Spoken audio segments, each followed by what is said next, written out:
यह प्रसंग उस समय का है, यह कथा उस समय का है जब नारद जी के साथ भगवान ने उनको वरदान देकर धोखा कर दिया कि हाँ तुम बहुत सुंदर दिखोगे और स्वयंवर में रानी तुम्हें ही चुनेगी। लेकिन जब ऐसा हुआ नहीं, नारद जी गुस्सा के भगवान के घर के लिए निकले।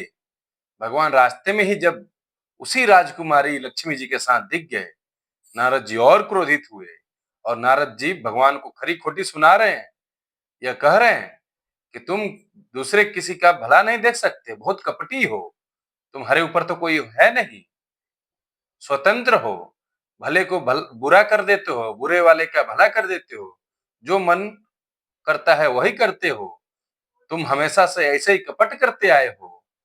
आप समुद्र मंथन के समय भी लक्ष्मी और सब आप ले लिए, देवताओं के साथ साजिश करके शिव जी को विस्पान करा दिए। बहुत ही खराब आदमी हो भाई, आपसे किसी का बुरा देखा नहीं जाता। शिव जी नारद जी कहते हैं, डह डहही डहकी डहकी डहकी परिचेहु सब काहू, अति असंक मन सदा उछाहू, करम शुभा शुभ तुम्ही न बाधा, अब लगी तुम्ही न काहू साधा।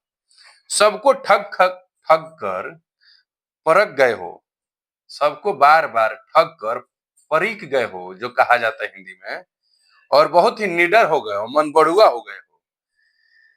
इसी से मन में सदा उत्साह रहता है, शुभ अशुभ कर्म तुम्हें बाधा नहीं देते, अब तक तुमको किसी ने सबक सिखाया नहीं है, इसलिए तुम्हारा मन बढ़ गया है। नारद जी एकदम गुस्से में भगवान को बहुत ही उल्टा पुल्टा कहे जा रहे हैं। भले भवन अब बाएं दिन्हा, पाव हुगे फल आपन किन्हा, बंचे हूं मोही जवन धरी देहा, सोई तनु धरऊं श्राप मम एहा।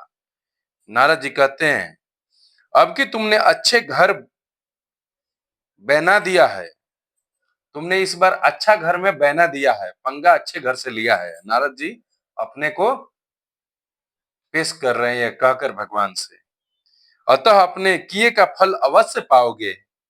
जिस शरीर को धारण करके तुमने मुझे ठगा है, तुम वही शरीर धारण करो, यह मेरा श्राप है।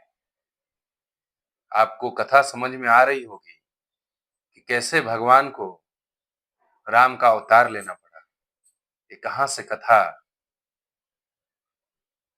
आपको समझा रही है कि नारद जी का श्राप था कि तुम भगवान होते हुए भी हर बार सबको ठग लेते हो, और इस बार राजा का शरीर धारण करके तुमने मुझे ठगा है, तो मेरा श्राप है कि तुम वही शरीर धारण करो। जय श्री राम।